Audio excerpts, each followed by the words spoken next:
قیامت کے قریب پیش آنے والے معاملات جو اللہ کریم نے قرآن میں بیان فرمائے اور اس کے حبیب نے اپنی احادیث میں بیان کیے، ان میں سے اکثر علامات اب ظاہر ہونے لگ گئی ہیں۔ میں بڑی علامتوں کا آج ذکر کرتا ہوں۔ جنگیں بہت زیادہ ہونے لگ جائیں گی، مسلمانوں کا قتل عام بڑھ جائے گا۔ نبی پاک صلی اللہ علیہ وسلم کی احادیث کی روشنی میں حالات آپ کے سامنے رکھ رہا ہوں۔ قتل بڑھ جائے گا، جس کو حرج کہا گیا حدیث پاک میں، اور کثرت سے جنگیں ہونے لگیں گی۔ ہر جگہ مسلمان مغلوب ہو جائیں گے اور کفار و مشرکین غالب آنے لگیں گے۔ یہ وہی حالات ہیں جس کی طرف ہم ہانکے جا رہے ہیں۔ حد ہو گئی۔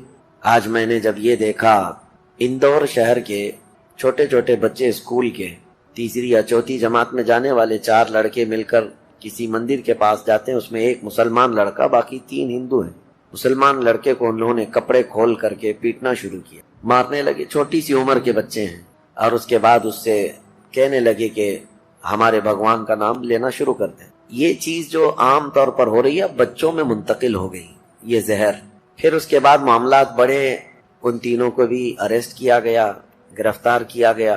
لیکن یہ زہر آ کیسے رہا ہے چھوٹے بچوں کے دماغ میں؟ اسی طرح سے دلی کا ایک واقعہ، چھوٹی سی 10 سال کی ایک لڑکی بچی ہے، اسکول میں ایڈمیشن ہوا ہے، دوسرے ہی دن اس کو دوسری نان مسلم لڑکیوں نے تانا مارنا شروع کیا کہ مسلمان گندے ہوتے ہیں۔ وہ بھولی بھالی بچی اپنی ماں سے آ کر کے پوچھنے لگی کہ کیا ایسا ہوتا ہے کہ مجھے مسلمان ہونے پر لوگ اس طرح سے گالیاں دے رہی ہیں اسکول میں؟ انہوں نے انتظامیہ سے شکایت کی، پھر معاملہ آگے بڑھا، وہاں پر بھی کاروائی جو نام پر ہونی تھی ہوئی۔ لیکن میں یہ مثالیں اس لیے رکھ رہا ہوں کہ زہر اتنا بڑھ چکا، اب نیتاؤں میں نہیں، اب بڑے پہلوانوں میں نہیں، اب بچوں میں بھی یہ زہر آ گیا ہے۔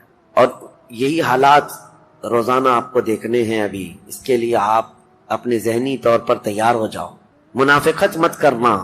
قیامت کے قریب ہم آزمائش کے دور میں آ چکے ہیں۔ جب بچوں میں یہ زہر بھر دیا گیا ہے تو اب یہ بچے جب جوان ہوں گے تو یہ اور زیادہ زہریلے ہو جائیں گے۔ وہ چہرہ بھی ہمارا دیکھنا پسند نہیں کریں گے، کیونکہ ماحول ایسا بنایا جا رہا ہے۔ اس ماحول کے بنانے میں بہت ساری چیزیں ذریعہ ہیں، فلمیں بھی ہیں، سیریلز بھی ہیں، انٹرنیٹ بھی ہیں، سوشل میڈیا بھی ہے، نیتاؤں کے بھاشن بھی ہیں، اور کٹر سادھوؤں کے پرووک کرنے کے طریقے بھی۔ یہ سب چیزیں مل کر کے بچوں کے دماغ کو زہریلا بنایا جا رہا ہے۔ اب یہ صرف اور صرف ہمارے ملک کا مسئلہ نہیں، یہ پوری دنیا کا مسئلہ ہے۔ ابھی آپ کو پتا ہوگا چند سالوں قبل نیوزی لینڈ میں ایک آدمی مسجد میں داخل ہوا اور لائیو سٹریم کرتے ہوئے نمازیوں کو گولی مارتا گیا۔ تقریباً 50 لوگ اس کی گولی سے مر گئے تھے مسجد میں، اور اس کی شوٹ کرنے کا اس نے لائیو سٹریم بھی چالو رکھا ہے۔ وہ لائیو دکھاتا بھی رہا اور شوٹ کرتا رہا۔ ایک آدمی کا اس طرح کسی مسجد میں گھس کر کے 50 کے قریب نمازیوں کو مار ڈالنا، یہ کون سی مانسکتا تھی؟ یہ کون سا ذہن تھا؟ وہ بھی اریسٹ ہوا، اور اس کو اپنے کیے پر پچھتاوا نہیں تھا، اسی لیے کہ برسوں وہ اس آگ میں جل رہا تھا کہ مسلمان ایسے ہوتے ہیں، مسلمان ایسے ہوتے ہیں۔ تمہارے متعلق یہ زہر جو پھیلایا جا رہا ہے یہ کوئی حادثہ نہیں ہے، اتفاق نہیں ہے، یہ ہونا ہے۔ اب میں آپ کو جو چیز عرض کر رہا ہوں اس کے انتظار میں ہم رہتے ہیں، اللہ سے دعا بھی یہی کرتے ہیں کہ جنگیں جب بڑھ جائیں گی، ہر جگہ مغلوب ہونے لگ جائیں گے، ظلم اتنا ہو جائے گا کہ تمہاری گردنوں پر کرسیاں رکھی جائیں گی۔ آج بھی دیکھیں جو حالات ابھی ہمارے ملک میں چل رہے ہیں، اور اس پر کسی کو بولنے کی بھی اجازت نہیں ہے۔ تم ناانصافی کے خلاف آواز بھی نہیں اٹھا سکتے۔ اتر پردیش میں 144 ہے، پورے صوبے پر، پورے اسٹیٹ میں کرفیو نافذ ہے کہ کوئی ٹپنی بھی نہ کرے۔ سب کے سوشل میڈیا سائٹس کو پر سائبر پولیس کی نظر، ساری چیزیں اپنی جگہ پر۔ لیکن میں یہ کہتا ہوں سب کر لو، لیکن جو حق بات ہے وہ ہم آخری سانس تک کرتے رہیں گے انشاءاللہ۔ گیدڑ کی 100 سالہ زندگی سے شیر کی 1 دن کی زندگی بہتر ہے۔ ڈر کے، چھپ کے، مصلحتوں کے چکر میں کب تک جینا ہے اس دنیا میں؟ موت تو آنی ہے نا ایک دن، موت تو آنی ہے، تو کیوں نہ ہم اپنی اس حقانیت کو بڑھ چڑھ کر اعلان کر کے مریں؟ جب جنگیں زیادہ ہو جائیں گی اور ہر جگہ سے ظلم بڑھتا جائے گا، یہاں تک کہ عرب میں بھی کوئی اسٹرانگ حکومت نہیں ہوگی۔ یہ حدیثوں کی روشنی میں اب میں آپ کو بتا رہا ہوں، وہ تو ابھی نظر آ رہی ہے کوئی اسٹرانگ حکومت نہیں، وہ کٹ پتلی ہے، کبھی اس کو امریکہ ہانکتا ہے، کبھی رشیا ہانکتا ہے، کبھی چائنا ہانکتا ہے۔ تو یہ عرب میں کوئی اسٹرانگ حکومت، مضبوط حکومت نہیں ہوگی۔ اور مسلمان جب زیادہ قتل ہونے لگیں گے تو سب اکثر ہجرت کر کے مدینے چلے جائیں گے۔ جو بچے ہوئے ہوں گے وہ مدینہ طیبہ کی طرف ہجرت کر جائیں گے، اب مدینہ طیبہ میں مسلمان رہ رہے ہوں گے، کیونکہ میرے آقا صلی اللہ علیہ وسلم کی حدیث ہے، ان الایمان لا یأزر الی المدینہ کما تأزر الحیۃ الی جحرہا، ایمان جو ہے مدینے سے نکلا ہے اور گھوم پھر کر کے پوری دنیا سے ایمان واپس مدینے میں ویسے ہی آ جائے گا جیسے سانپ اپنے سوراخ میں واپس آتا ہے۔ ایمان والے سب مدینے پہنچ جائیں گے۔ اب وہاں جانے کے بعد لوگوں میں یہ بات کثرت سے پھیل جائے گی کہ اب ان حالات کا مقابلہ کرنے کے لیے ہمیں کیا کرنا چاہیے، بہت مجبور ہو چکے، کوئی راستہ نظر نہیں آتا۔ تو اس وقت جو مدینے میں تھے علماء صلحاء سب بیٹھ کر کے مشورہ کرتے ہیں کہ ہم کو امام مہدی کو تلاش کرنا ہوگا، اور یہ وہ زمانہ ہوگا جب امام مہدی مدینے میں پیدا ہو چکے ہوں گے۔ یہ وہ زمانہ ہوگا جب امام مہدی مدینے میں ہوں گے۔ امام مہدی جن کی بشارت اللہ کے نبی صلی اللہ تعالیٰ علیہ وسلم نے اپنی حدیثوں میں عطا فرمایا، ان کا نام حضور کے نام پر ہوگا، ان کا نام محمد ہوگا، اور ان کے والد کا نام بھی حضور کے والد کے نام پر ہوگا، اور اللہ کریم کی طرف سے بھیجے جانے والے اس روئے زمین کے وہ آخری خلیفہ راشد ہوں گے۔ مدینہ طیبہ میں وہ ہوں گے، لیکن وہ اپنے آپ کو چھپا کر کے رہ رہے ہوں گے۔ اب لوگ جب انہیں تلاش کرنے ہوں گے، اس دوران کئی جھوٹے مہدی بھی تیار ہوں گے، کیونکہ امام مہدی کا چیپٹر سب نے پڑھا ہے۔ جھوٹے مہدی دعویٰ کریں گے لیکن مار کھائیں گے، مریں گے، جیلوں میں جائیں گے۔ یہ جھوٹے مہدیوں کا یہی ہوتا رہے گا۔ امام مہدی اپنے آپ کو چھپا رہے ہوں گے کہ کہیں لوگ مجھے پکڑ کر حاکم نہ بنا لیں، امام نہ بنا لیں۔ اب لوگ جب تلاش زیادہ کر دیتے ہیں تو پھر امام مہدی کو کچھ لوگ مدینہ طیبہ میں پہچاننے لگتے ہیں، تو امام مہدی مدینہ چھوڑ کر مکہ آ جاتے ہیں، مکہ ہجرت کر کے آ جاتے ہیں۔ اپنے آپ کو چھپا کر کے رہ رہے تھے مکہ مکرمہ میں، یہی رمضان کا موقع، وہ خانہ کعبہ کا طواف کر رہے ہوں گے، حجر اسود کے قریب لوگ۔ اچھا یہ بھی میں بتا دوں، جتنے دنیا میں ابدال، اقطاب، اولیاء ہوں گے وہ سب ہجرت کر کے اس وقت مکہ میں پہنچے ہوں گے۔ مکہ میں سارے اولیاء ہوں گے اس وقت، اور طواف کے دوران سب لوگ پہچان لیں گے امام مہدی کو اور ان کو پکڑ لیں گے، اور ان کا ہاتھ پکڑ کر سارے لوگ کہیں گے اب ہم آپ کے ہاتھ پر بیعت کرتے ہیں، آپ امام برحق ہیں اور آپ ہمارے حاکم ہو جائیں۔ امام مہدی منع کر رہے ہوتے ہیں، اسی وقت آسمان سے ایک آواز آتی ہے، اس آواز میں خاص یہ کہا جاتا ہے ھذا خلیفۃ اللہ المہدی، یہ اللہ کا خلیفہ مہدی ہے۔ اس آواز کو سن کر سب ٹوٹ پڑتے ہیں، امام مہدی سب کو بیعت کرتے ہیں، پھر واپس یہی قافلہ لے کر مدینے پہنچتے ہیں روضہ رسول پر۔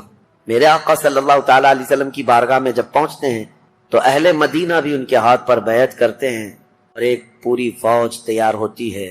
یہ انقلاب کا دور ہے، جتنی جنگیں ان کتوں نے کی تھی، جتنا ظلم رچایا تھا پوری دنیا، اب ریورس ہونے کا ٹائم آ جاتا ہے۔ حضرت امام مہدی اس فوج کو لے کر ملک شام کی طرف جاتے ہیں۔ حالات ملک شام کے ایسے ہو چکے ہوں گے کہ ملک شام میں عیسائیوں کی حکومت قائم ہو چکی ہوگی، ابھی تو نہیں ہے، یا انڈائریکٹ ان سے کسی کا تعلق ہے تو یہ ہمیں پتہ نہیں، لیکن حدیث میں یہ ہے کہ عیسائیوں کی حکومت ملک شام میں قائم ہوگی، اور یہودی فتنہ مچا رہے ہوں گے ہر جگہ۔ قتل عام جو مسلمانوں کا سب سے زیادہ کرنے کی کوشش ہے وہ یہودیوں کی طرف سے ہے۔ امام مہدی مکہ مکرمہ سے نکل کر ملک شام کی طرف جائیں گے، اور مسلمانوں کی جو قلت تھی، جو چھوٹی سی جماعت تھی، یہ جب نکل کر کے وہاں آئے گی ملک شام، بہت بڑی جنگ ہوگی جس کو ملحمۃ الکبریٰ کہا گیا ہے۔ امام مہدی کی قیادت میں یہ جنگ ہوگی، سارے کفار، عیسائی، یہودی سب مقابل میں آ جائیں گے۔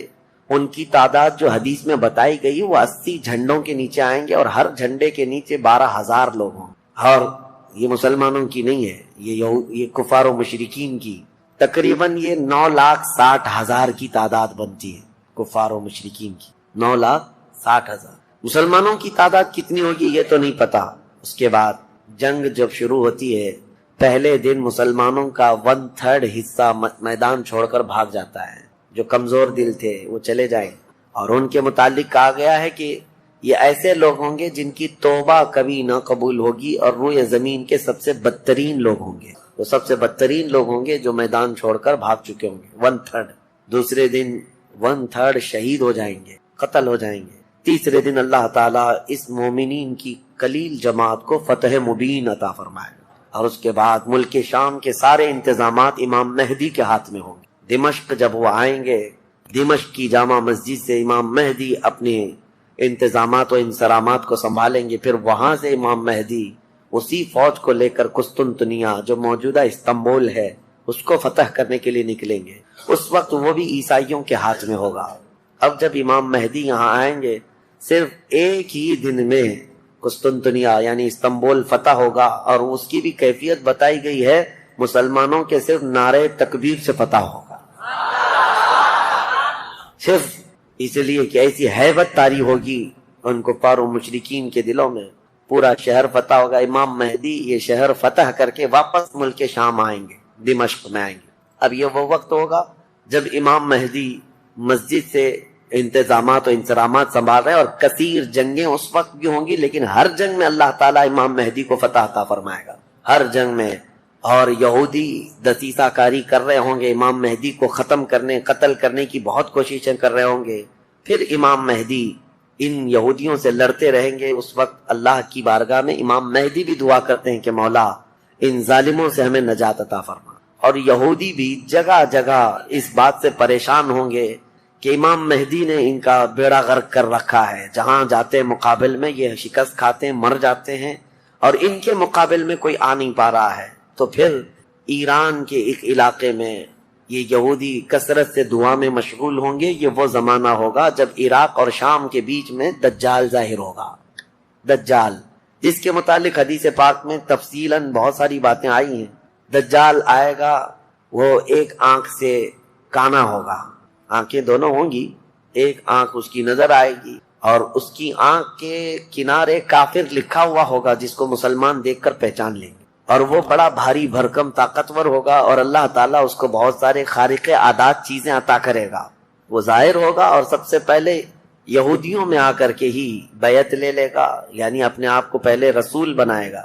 اور پھر سارے یہودی، حدیث پاک میں تو ہے کہ اصفہان ایران کے 50,000 یہودی اس کی فوج میں شامل ہوں گے. ہاں، جس کو یہ مسیحا کہتے ہیں، اور اس کے انتظار میں بلیاں چڑھا رہے ہیں. یہ ظاہر ہوگا عراق اور شام کے بیچ میں ہے.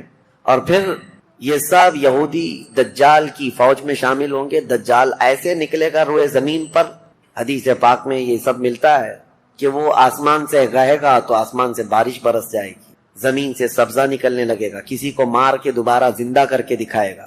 یہ سب چیزیں وہ کر کے دکھائے گا. یہاں تک کہ چلتے چلتے زمین سے کہے گا تیرے اندر جتنے خزانے ہیں نکال. زمین پورے خزانے باہر کرے گی. اور جب وہ آگے چلتا رہے گا تو یہ خزانے شہد کی مکھیوں کی طرح اس کے پیچھے جھنڈ کی طرح چلتے ہوں گے خزانے.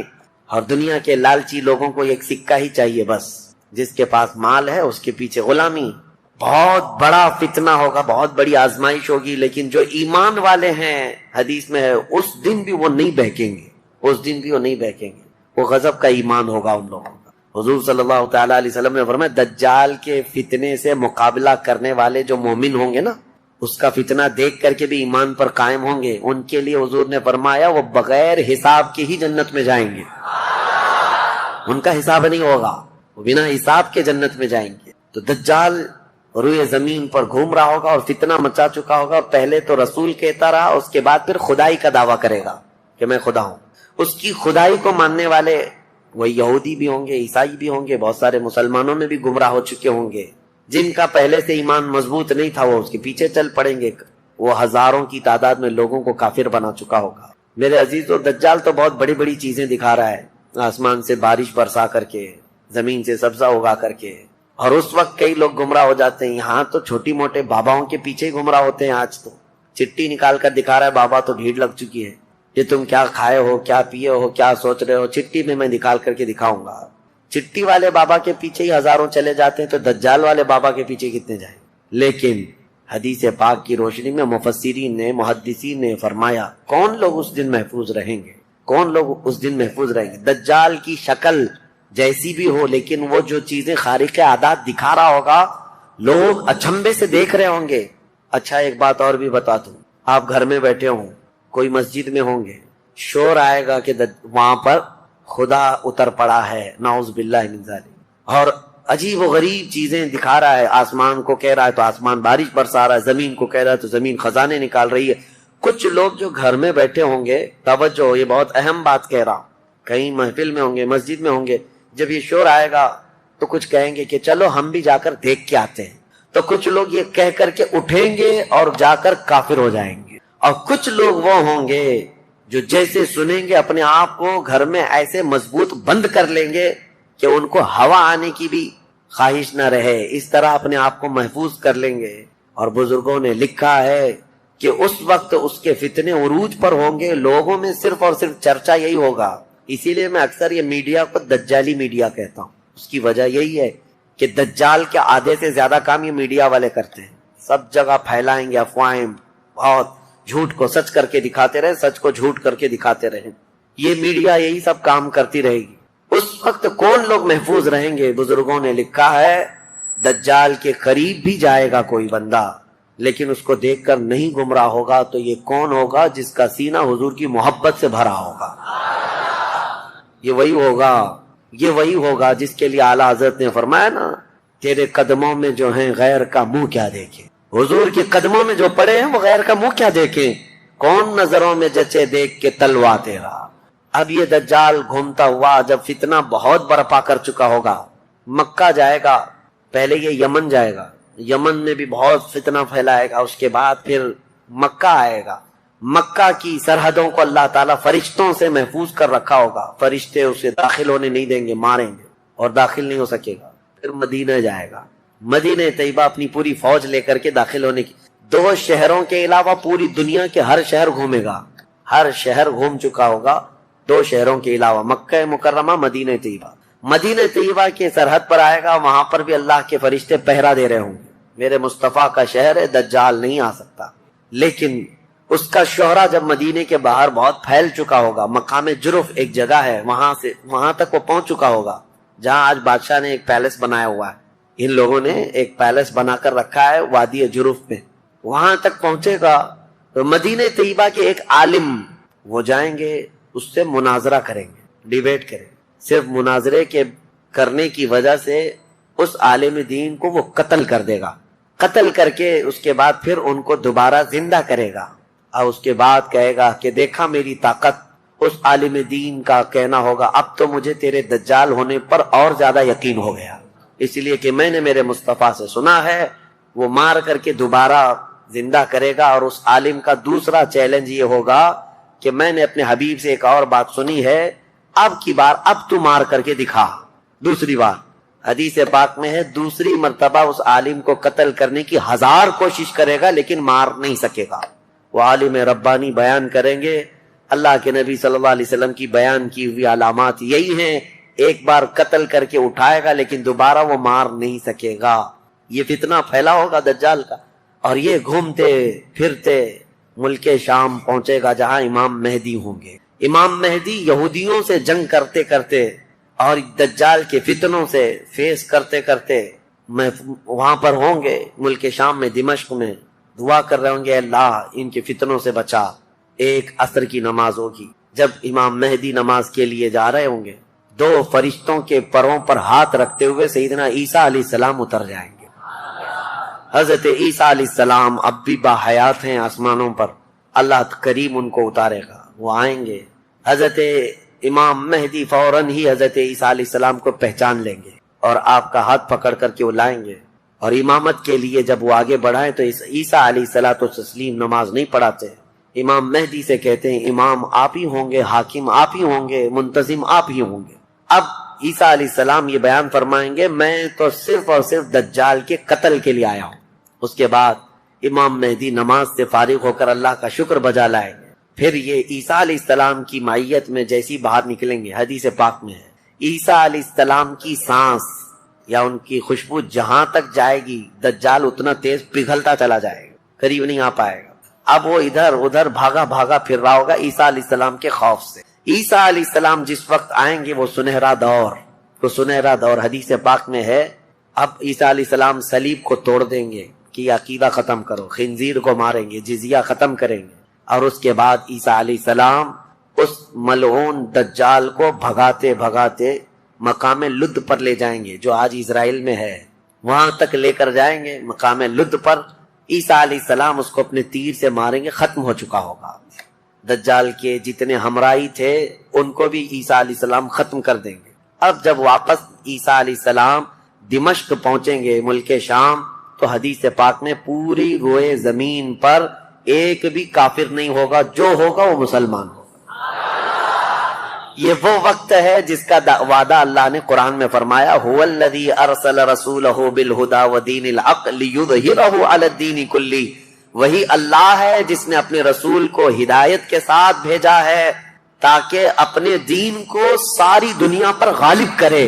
اب تک یہ دین پوری دنیا پر نہیں غالب آیا، لیکن وہ دن ہوگا جب عیسیٰ علیہ السلام تشریف لائیں گے روئے زمین پر۔ اسی لیے میں کہتا ہوں وہ دن آئے گا جب ہر گھر سے آواز آئے گی لبیک یا رسول اللہ۔ وہ دن آئے گا، وہ وقت آئے گا۔ صبر کے بعد، ہر اندھیرے کے بعد صبح ہونا ہے، رات کے بعد اجالا آنا ہے۔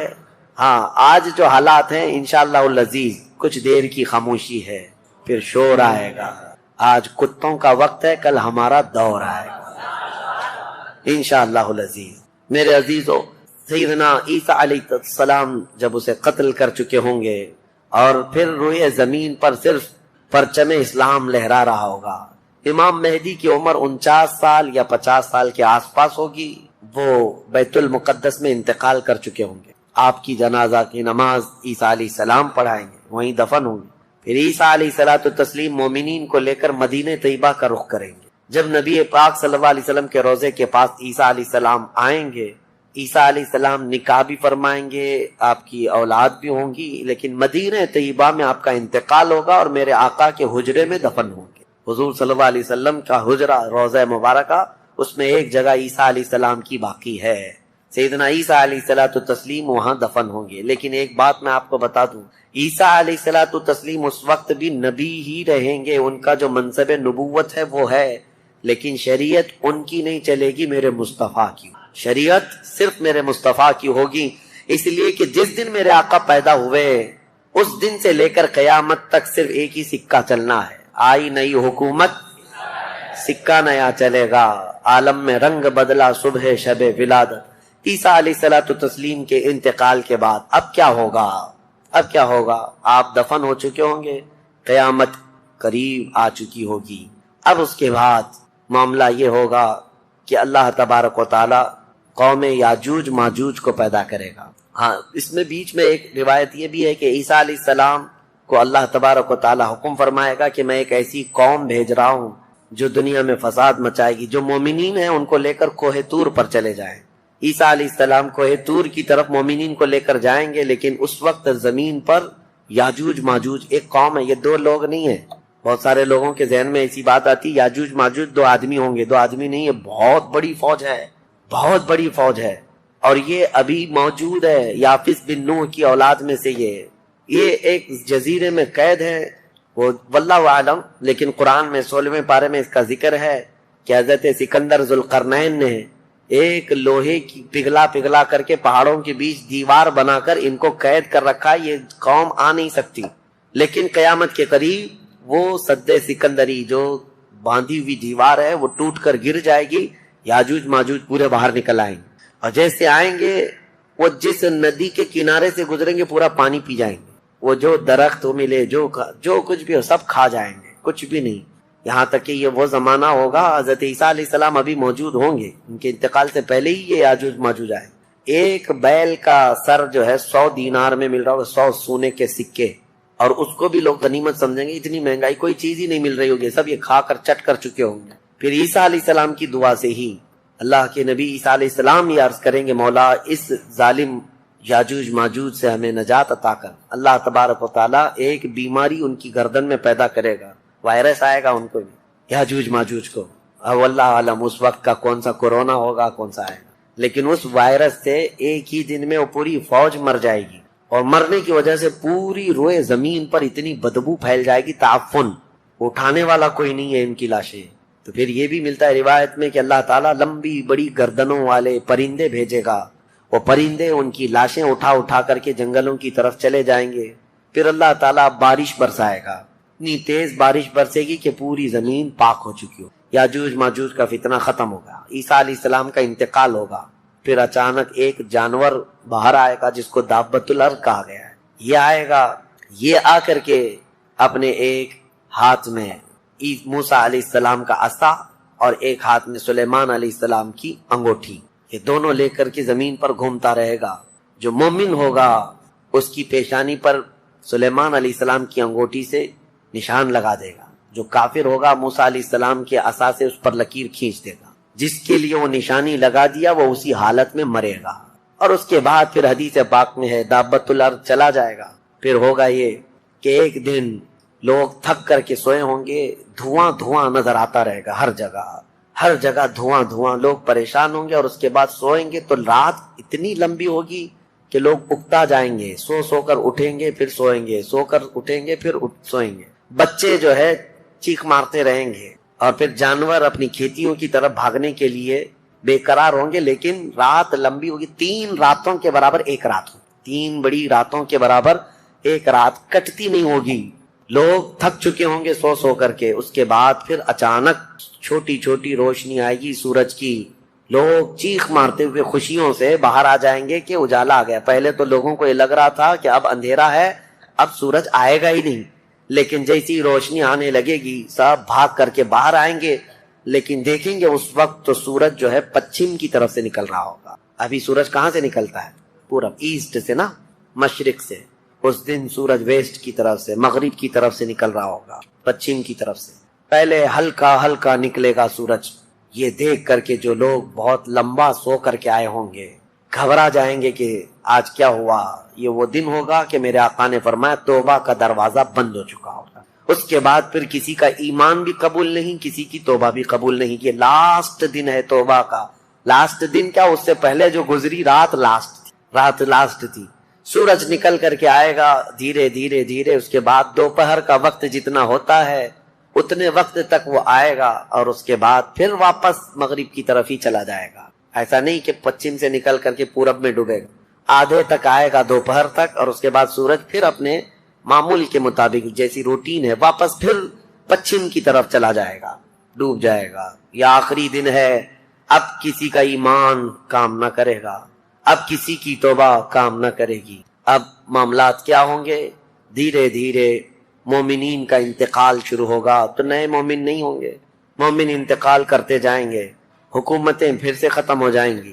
ایک روایت یہ بھی ملتی ہے, جہجہ نام سے ایک اور بزرگ جو حکومت کریں گے چند سال, لیکن اس کے بعد پھر عادل حکمران نہیں آئیں گے, ختم ہوتے چلے جائیں گے. اب مسلمانوں کی تعداد جب گھٹنے لگے گی تو پھر بے حیائی بہت بڑھ جائے گی. اتنی کہ کھلے عام زمین پر سب کچھ ہونے لگے گا. ننگا پن, جانوروں کی طرح لوگ زنا کرتے رہیں گے. سڑکوں پر, روڈوں پر, راستوں پر سب کھلے عام گناہ ہو رہے ہوں گے. بے حیائی بڑھ چکی ہوگی. یہاں تک کہ حبشیوں میں سے, کالے لوگوں میں سے ایک جماعت جائے گی خانہ کعبہ کو بھی گرا دے گی. یہ وہ زمانہ ہوگا جب مومنین ختم ہو چکے ہوں گے. اب اس کے بعد ایک ٹھنڈی ہوا چلے گی, نرم. اس کے متعلق فرمایا گیا بہت نرم ہوا, میٹھی ہوا چلے گی, اور پوری دنیا میں چلے گی. جو مومن ہوگا وہ ہوا ان کے بغلوں سے گزرے گی تو وہ اسی وقت انتقال کر جائیں گے. ایمان والے ختم ہو چکے ہوں گے. اب میرے آقا صلی اللہ علیہ وسلم فرماتے ہیں روئے زمین پر اللہ اللہ کہنے والا کوئی بھی باقی نہیں رہے گا. یہ اینڈ لاسٹ مومنٹ پر میں آ رہا ہوں, ختم ہونے کے قریب ہے. سب مومنین انتقال کر چکے ہوں گے اس ہوا کے بعد. اس کے بعد چند سال زندگی گزرتی رہے گی نارمل, لوگ اپنے اپنے کاموں میں مصروف ہوں گے. پھر اچانک ایک دن حضرت اسرافیل علیہ السلام سور پھونکیں گے. یہ سور ایک باجے کی شکل کی چیز ہے, دھیمی دھیمی آواز اس کی بڑھتی جائے گی. اب یہ آواز اتنی تیز بڑھے گی کہ دھماکہ ہوگا پوری زمین پر, زلزلہ آ جائے گا. اتنا بڑا زلزلہ آئے گا کہ قرآن میں ہے یوم ترونہا تذہل کل مرضعۃ عما ارضعت وتضع کل ذات حمل حملہا. تم اس دن دیکھو گے حمل والی عورتوں کے پیٹ سے بچے باہر آ جائیں گے. ہر آدمی جو دودھ پلانے والی ماں جو ہے بچے کو لے کر بیٹھی ہوگی, اس آواز پر وہ بچے کو اٹھا کر پھینک دے گی. کوئی ماں اپنے بچے کو پھینکے گی؟ لیکن وہ دن ہوگا جب ماں اپنے بچے کو پھینک دے گی. حاملہ عورت, اس کا پیٹ نکل کر کے بچہ باہر آ چکا ہوگا. لوگ جو کام کر رہے ہوں گے وہیں پر سب اپنے کام چھوڑ چکے ہوں گے. اور اس کے بعد پھر اسی سور کی آواز کے بڑھتے بڑھتے جب زمین میں زلزلے آئیں گے سب ختم ہو چکے ہوں گے, سب کی موت ہوگی. پھر اللہ فرماتا ہے وَتَكُونُ الْجِبَالُ كَالْعِهْنِ الْمَنْفُوشِ, پہاڑوں کو دھنی ہوئی روئی کی طرح اڑایا جائے گا. اِذَا الشَّمْسُ كُوِّرَتْ وَإِذَا النُّجُومُ انْكَدَرَتْ وَإِذَا الْجِبَالُ سُيِّرَتْ, جب تم دیکھو گے سورج کو کالا کر دیا جائے گا, تارے آپس میں ٹکرا دیے جائیں گے, پھاڑ دیے جائیں گے. اور سمندروں میں آگ لگا دی جائے گی. یہ سب پوری دنیا تہس نہس ہو چکی ہوگی, ختم. یہ قیامت ہے. اس کے بعد پھر سارے جب فنا ہو چکے ہوں گے, اللہ تعالی اسرافیل علیہ السلام کو بھی موت عطا کرے گا, اور روح نکالنے والے فرشتے اسرائیل علیہ السلام کو بھی موت عطا کرے گا. اب کون باقی رہے گا؟ کل من علیہا فان ویبقا وجہ ربک ذو الجلال والاکرام. ہر شے فنا ہو چکی ہوگی, باقی رہنے والی ذات صرف تمہارے رب کی ہوگی. اس کے بعد مولا کریم کو جب منظور ہوگا اسرافیل علیہ السلام کو اٹھائے گا, اور پھر سور پھونکنے کا حکم ہوگا, دوبارہ سور پھونکا جائے گا. اب وہ جو منظر ہے وہ ایک الگ دنیا ہے, وہ ایک الگ دنیا ہے, عالم آخرت ہے. جب سور پھونکا جائے گا تو آدم علیہ السلام سے لے کر قیامت تک جتنے انسان جنات آئے تھے سب کو اٹھایا جائے گا. حدیث پاک میں ہے اب وہ دوسرے سور سے, نفخہ ثانیہ سے سب سے پہلے جو اٹھے گا میرے آقا صلی اللہ علیہ وسلم اپنی قبر سے اٹھیں گے. حضور نے فرمایا دوسرے سور کے بعد میں اپنی قبر سے اس طرح اٹھوں گا کہ میرا ایک ہاتھ ابو بکر کے کندھے پر ہوگا, دوسرا ہاتھ عمر فاروق کے کندھے پر ہوگا. اس شان سے میرے آقا صلی اللہ تعالی علیہ وسلم میدان قیامت میں آئیں گے, اور اس کے بعد کے جو مناظر ہیں, ہر آدمی کو کھڑا کر دیا جائے گا, ہر انسان کو میدان میں کھڑا کر دیا جائے گا. اور تمہیں چاہے تم کو مٹی کھا چکی ہو, تم کسی کی غذا بن چکے ہو, تم کو جلا دیا گیا ہو, تم کو پانی میں غرق کر دیا گیا ہو, کسی بھی حالت میں ہو, اور رب قدیر فرماتا ہے جب ہم نے تم کو نطفے سے پیدا کیا پورا انسان, تو تمہارے جلا کر خاک ہو جانے کے بعد تمہاری راکھ سے بھی وہ تم کو دوبارہ زندہ اٹھائے گا. جب تمہیں زندہ اٹھایا جائے گا پھر یہ میدان ہوگا, یہاں پر جو کھڑا کر کے حساب کتاب کا دن ہوگا وہ 50,000 سال کے برابر کا ہوگا. اب یہ ایک لمبی داستان ہے میرے عزیزو. وہاں کے جو حالات ہیں, اس دن ایک آواز آ رہی ہوگی جس کو قرآن میں اللہ نے فرمایا لمن الملک اليوم. اللہ فرمائے گا آج کی بادشاہت کس کی ہے, آج کی بادشاہت کس کی ہے. پھر مولا خود فرماتا للہ الواحد القہار, ایک قہر کرنے والے خدا کی آج حکومت ہے. جو اکڑتے تھے, جو گھمنڈ کرتے تھے, سب کو کھڑا کیا جا چکا ہوگا, اور فرشتے پکار رہے ہوں گے این الجبارون این المتکبرون, کہاں ہیں غرور میں چلنے والے, کہاں ہیں اکڑ میں رہنے والے, سب جمع ہو جاؤ. سب کے گناہ ان کی پیشانیوں سے ظاہر ہو رہے ہوں گے. کسی کو داغ کر کے فرشتے نشان بنا رہے ہوں گے کہ یہ چور ہے, یہ زانی ہے, یہ شرابی ہے, یہ حرام خوری کرتا رہا. سب کی الگ الگ نشانیاں بنائی جا رہی ہوں گی. اس بھرے محشر کے میدان میں ہمارے لیے کون ہے میرے عزیزو؟ ہم اسی رب ذوالجلال کو منانے کے لیے آج آئے ہیں. اس تصور کے ساتھ اب ہم کھڑے ہو کر اس کا ذکر کریں گے کہ مولا آج ہم تجھے منا رہے ہیں, تو ہم سب سے صلح فرما لے, کل بھری قیامت کے دن ہمیں ننگا اور ذلیل ہونے سے محفوظ فرما لے. اور قیامت کا دن ہوگا انشاءاللہ العزیز میرا رب اسی ذکر کی مجلس کی برکت سے ہماری بخشش کا اعلان فرمائے گا. وہ دن کتنا خوبصورت ہوگا, ذرا تصور کرو کہ اس ذکر کی مجلس کو اللہ تعالیٰ ذریعہ بنائے, اور قیامت کے دن جب سب کھڑے ہوں گے لاکھوں کی تعداد میں, اور تمہارا نام پکارا جا رہا ہوگا, فلاں کا بیٹا فلاں کہاں ہے, تم گردن اونچی کر کے دیکھ رہے ہوں گے کیا ہے میرے حساب میں, کیا ہے میرے پلے میں, تو فرشتے کہیں گے اللہ کی طرف سے حکم آیا ہے, تیرے لیے جنت ہے, تیرے لیے جنت ہے.